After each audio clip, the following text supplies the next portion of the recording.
We are the Allens. My name is Brett. On the screen you can see my family. That's my wife Jenny. And we've got three awesome little kids cheesing it up on there. Our son, his name is Colby. And then we have our daughter Rylan. And then the youngest one is Harper. And we work with a youth ministry by the name of Word of Life. We are all over the world. Word of Life is an international youth ministry. And so we have missions across the world. We have youth camps all over the world. We have Bible institutes all over the world as well. And so we're in over 70 different countries around the globe doing youth ministry in every single one of those countries. And so the part of Word of Life that I get to work with is called Local Church Ministries. And what I do is I partner with local churches and I help them through their children's ministry, preschool ministries, and youth ministry. And I help them disciple young people into a mature relationship with the Lord. And so that is my main role. I serve with Word of Life from Rome, Georgia, and then I go all the way to Nashville and Knoxville. And the only missionary for the Tennessee area. And so we have a large area that we cover. And right now we're working with about 20 different churches within that area and helping them, like I said, have dynamic discipleship ministries in the churches. But as we do that, we notice some things throughout the years is that every single time not every single time, but culture changes. Do you guys realize that? Things are not the same as they were when we were growing up. And not just things that people face, but even the way that people talk changes. Have you ever tried to have a conversation with someone who's in high school or junior high, and they say words you don't understand? Anyone been there? Yeah, I've been there, all right? Listen, it happens all the time. Here's an example of some of the ways that language has changed just here in our culture. Hello, ladies and gentlemen. My name is Carl. So it seems like every other week, the kids of Generation Z seem to come out with new slang terms that, quite frankly, confuse the rest of us older generations. So the goal today is to learn how to speak some of that Gen Z lingo. And joining me today on how to translate some phrases is our favorite spokesperson for the Gen Z kids, my cousin Brock. Say hello, Brock. Brock, say hello. Stop. Alright, let's get started.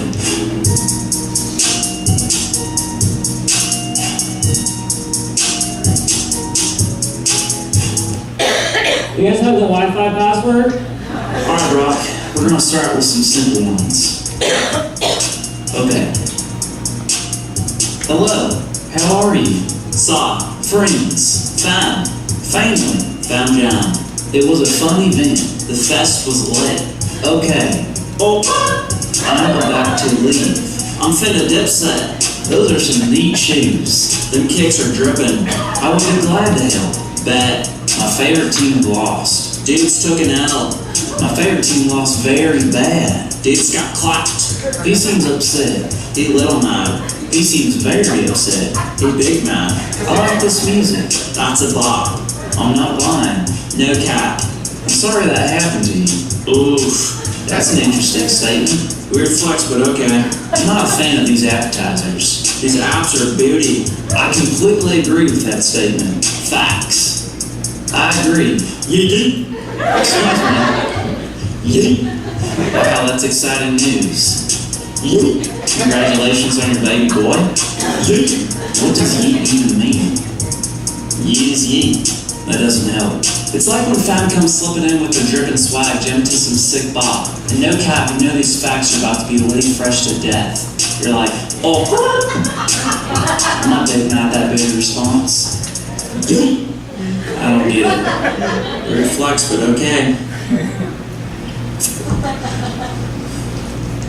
I don't know.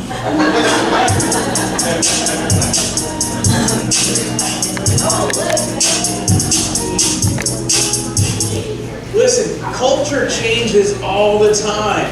And it's so weird sometimes, the shift that it makes. Even in our language, if you really want to make your teenager mad, go home and start using some of those words. All right? I use them in youth group, and the kids call me old. All the time. You're too old. You can't say you. All right? But I do it anyway. Okay? Oh. So language is, culture is just changing so much and so drastically. And the generation that we work with right now is called Gen Z. Some of you may have heard of millennials. There was a lot of talk about millennials a while back and how we're lazy and we all want participation trophies and all that kind of stuff. And we want to be awarded for our accomplishments, even the ones that we don't do. But Gen Z is a little bit different. Gen Z is different. They're a different generation. They are a different group of people. And so let's go to this next slide here. And there's been a cultural shift in the way people parent, even. There's a group of people who identify themselves as nuns. And I'm not talking about like Catholics, okay? I'm talking about someone who would say, I have no religious affiliation whatsoever. I don't belong to any religion. I'm none. I would mark none on a religious survey of some sort. And so there's a lot of people who just are done with religion, who have no basis whatsoever on any type of moral beliefs or standards. And so you can kind of see this a little small in there, but maybe you can see it a little bit better over here. In 2012, 20% of our population would identify themselves as nuns. By 2015, that jumped to 23%. Now, percentage-wise, that may not seem like a lot, but that's over 20 million adults who identify themselves as none of the above. It is now 2019, and that percentage has jumped even more. And a lot of these are the parents that are raising the kids in our community. All right, even here in the Bible Belt, there's a lot of kids who have never heard who Jesus Christ is. We used to grow up in a world where we could tell you what John 3:16 is. No one has a clue even where the book of John is now in the Bible. So things change drastically. All right, and so they also live in a world where they have never experienced anything before 9/11. Now you may be thinking, why in the world is that a big deal? Since 9/11, mass shootings have been more frequent in the news. People go into school and shoot the place up all the time. Happens every single year, multiple times, sometimes in a year. Their schools are used to lockdowns because of bomb threats and other things like that. They're accustomed to economic and political turmoil. There's never been such a divide in our country like today, I feel like. The political climate in our country is crazy. And racial tension seems like it's more prevalent now than it was when I was growing up. And why is that? Well, it's just the world we live in. Things are getting worse. Things are getting worse. Here's another thing about culture that's shifted. Gen Z is 25% of the U.S.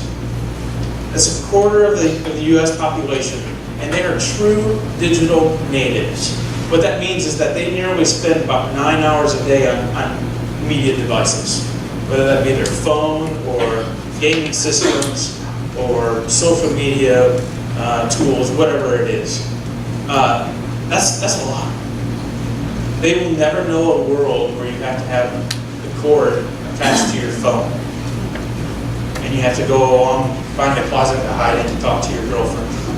All right? They just don't know that. They don't know that world. 91% of them go to bed with their device. How many of you adults go to bed with your device? Anyone be honest? Yeah, there's a few of us in here. Oh, someone's calling someone out. Okay. All right. And listen, social media is their primary nature. It's their primary nature. That's how they communicate, and that's where they build relationships. Am I wrong? Yeah, that's where they spend most of the time, on social media, building relationships, and they have a really hard time having a relationship face to face. Another thing about Gen Z is this cultural shift, is that sexuality is more based on how you feel than who God created you. In 2015, the Supreme Court ruled in legalizing gay marriage. For us, that was a fight that we fought. Okay? For Gen Z, it's just a fact of life.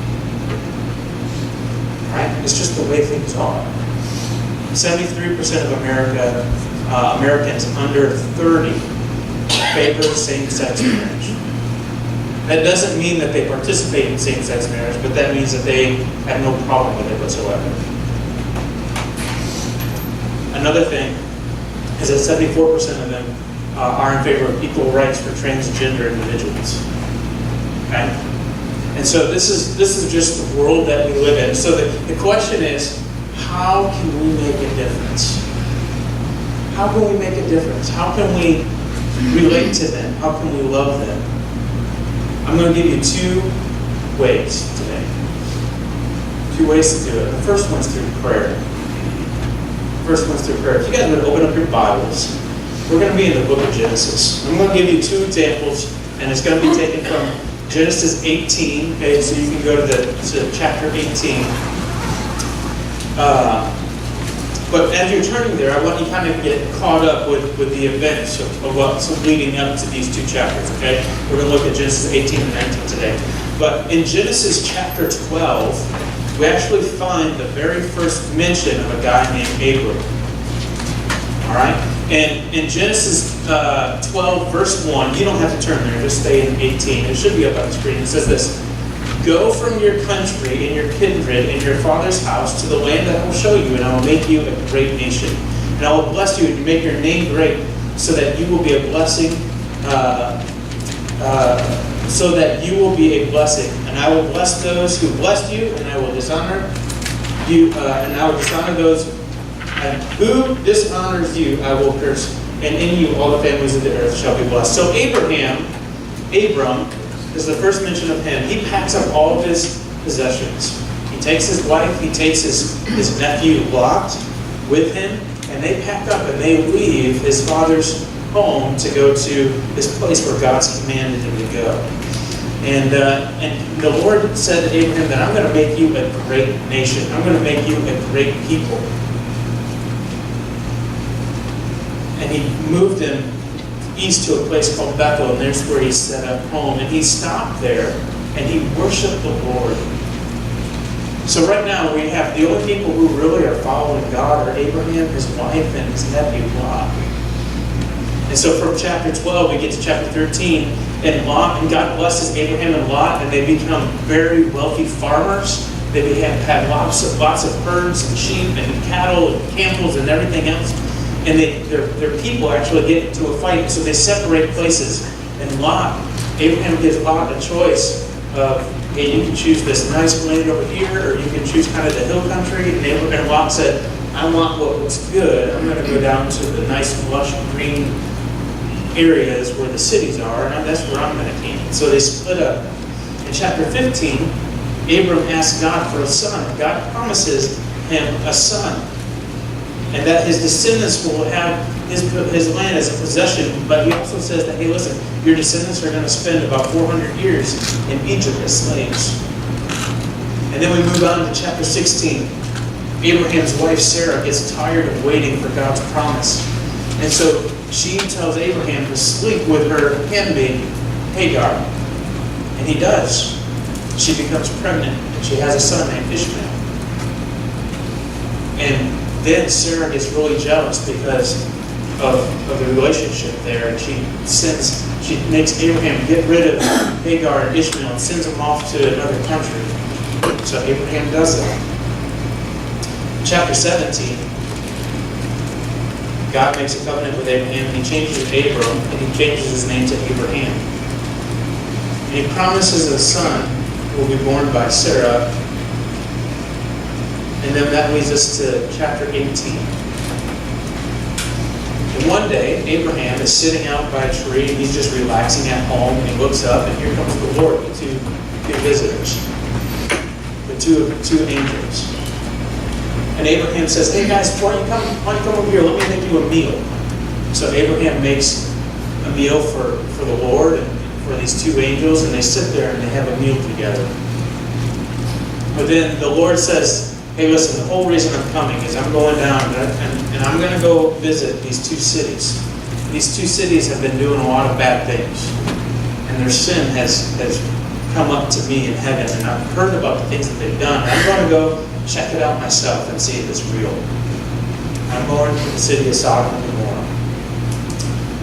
And so, as they leave, Abraham and God are talking, and God decides to share with Abraham what's about to happen in Sodom and Gomorrah. He says, if this is true, what's going on, I'm going to destroy these cities. Now let me just stop right here and just share something with you. When I was younger, and I would hear the story of Sodom and Gomorrah, the message was more about the sin of the city than it was anything else. What I'm going to share with you today is what I think the real message of the story is. Don't get me wrong, the city was sinful. But I think what we'll realize is that the city is a lot like our culture today. But let's not focus on the city. Let's focus on Abraham and Lot, because there's where our examples are. So we're going to pick up the story in Genesis chapter 18, verse 20, I believe it is. It says this, and then the Lord said, because the outcry against Sodom and Gomorrah is great, and their sin is very grave, I will go down, is what it's supposed to say, to see whether they have done altogether according to the outcry that has come to me. And if not, I will know.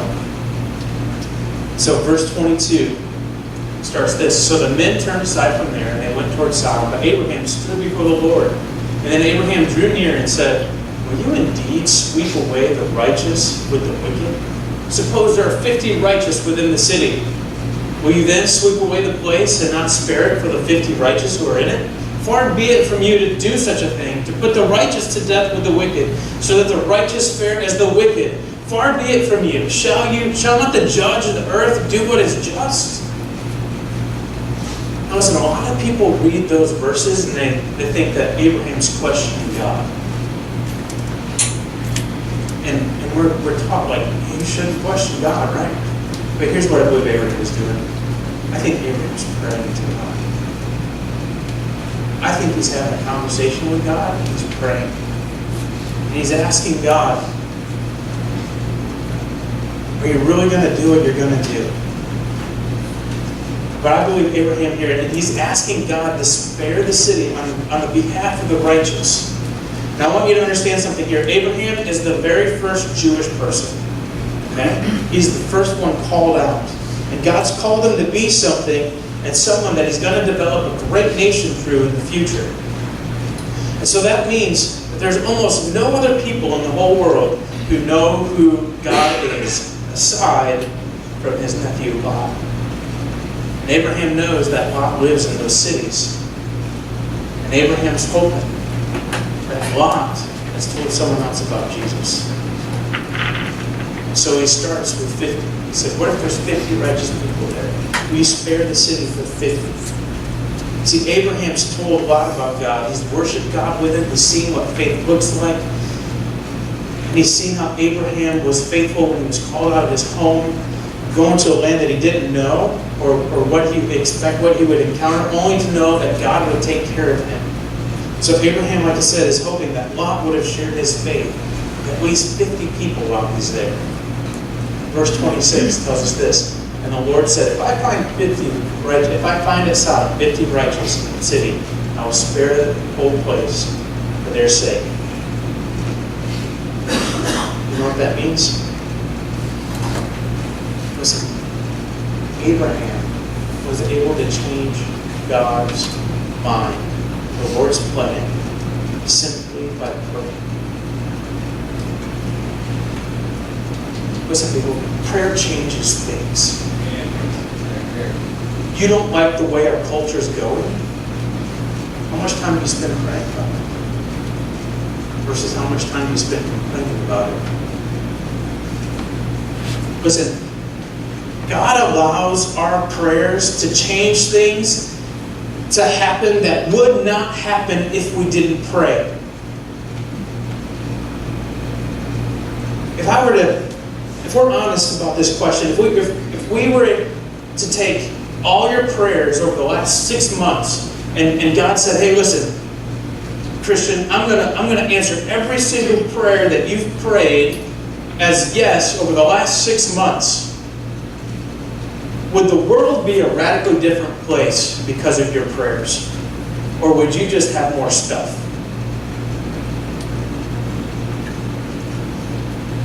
A lot of times when we pray, if we do it all, it's usually about ourselves.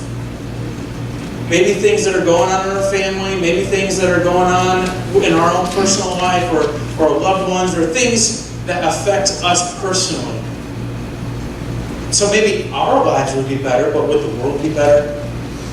Because of our prayers. Chances are, probably not. And a lot of times we don't pray for others because we don't have a heart for others. Jesus had a heart for others. Jesus prayed for those who didn't know Him. And if we have a love and a heart like God's, the world will be a different place. But the problem is, our hearts are not synced up with God's heart. So we need to realize that God's heart is for the lost. Because our heart isn't synced up with God's, that's probably why most of us have never shared the gospel before in our life.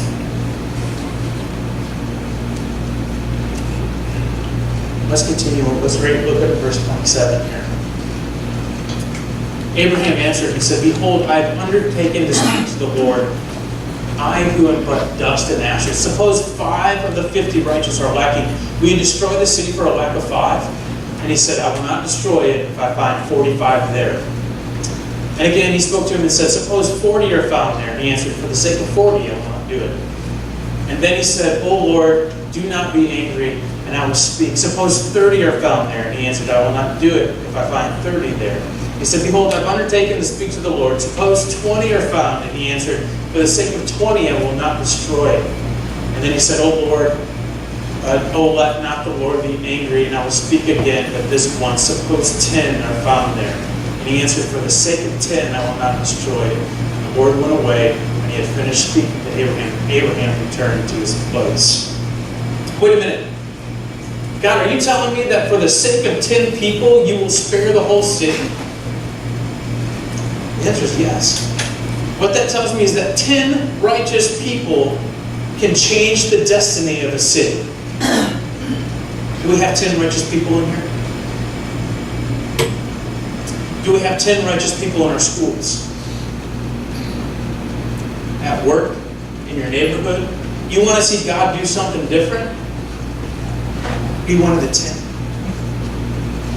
Be one of the 10 that go out and share your faith. Be one of the 10 that go out and pray and spend time with your neighborhood.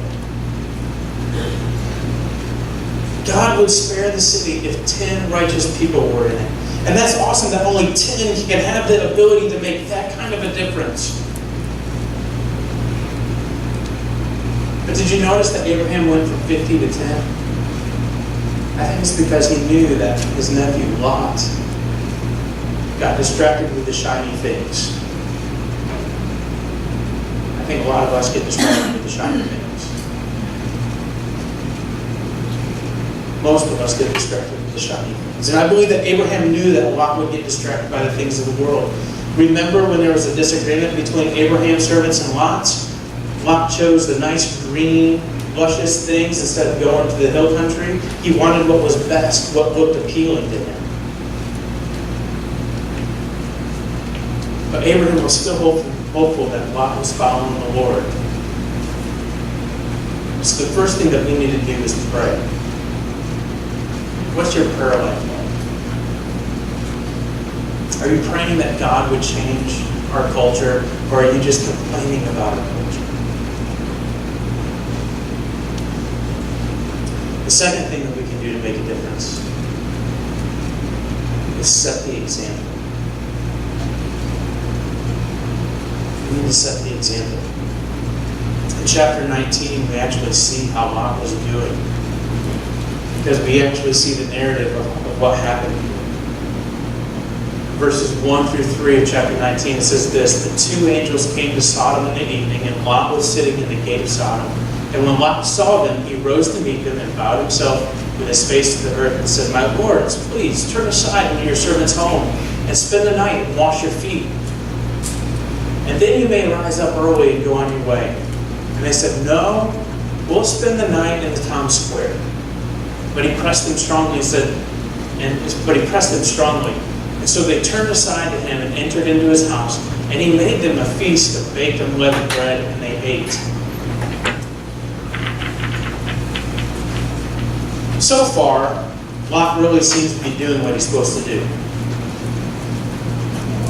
Lot was inviting people into his home. He was being hospitable. He was in the city gates, which is a place of prominence in that time. When you were a wealthy businessman, you sat in the city gates and you judged issues that came up in the city, and you were kind of like the moral compass of the city when you sat in the city gate. And so Lot is where he's supposed to be. And Lot looks like he's doing what he's supposed to do. Okay?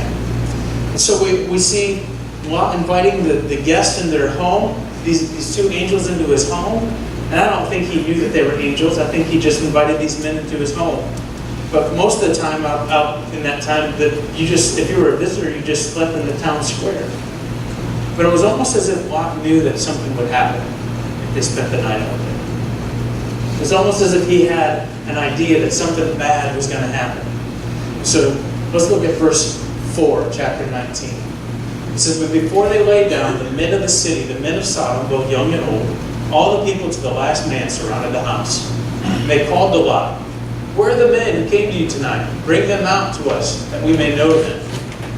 Lot went out to the men at the entrance, shut the door after him, and said, 'I beg you, my brothers, do not act so wickedly. Behold, I have 2 daughters who have not known any man. Let me bring them out to you, and you do to them as you please.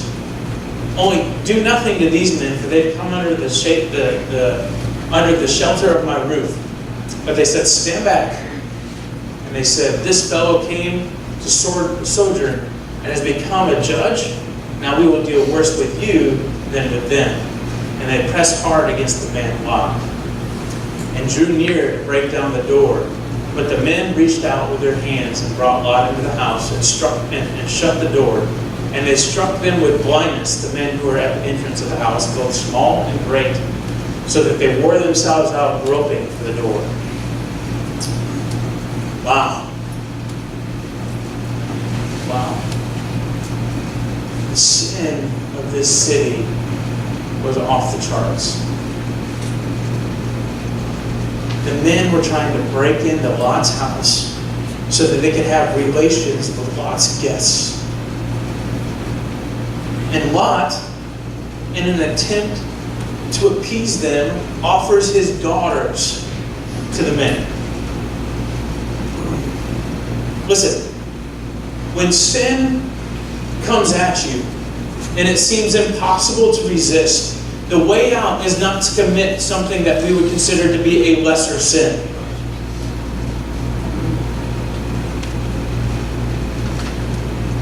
Lot had become so entangled in the culture that he couldn't even think straight.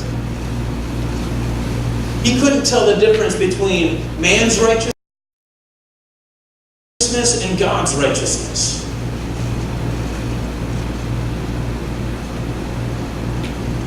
And when you start comparing yourself to the world and you start thinking that, hey, I'm not so bad as this place over here, or I'm not so bad as that person, you've already began to walk away from God.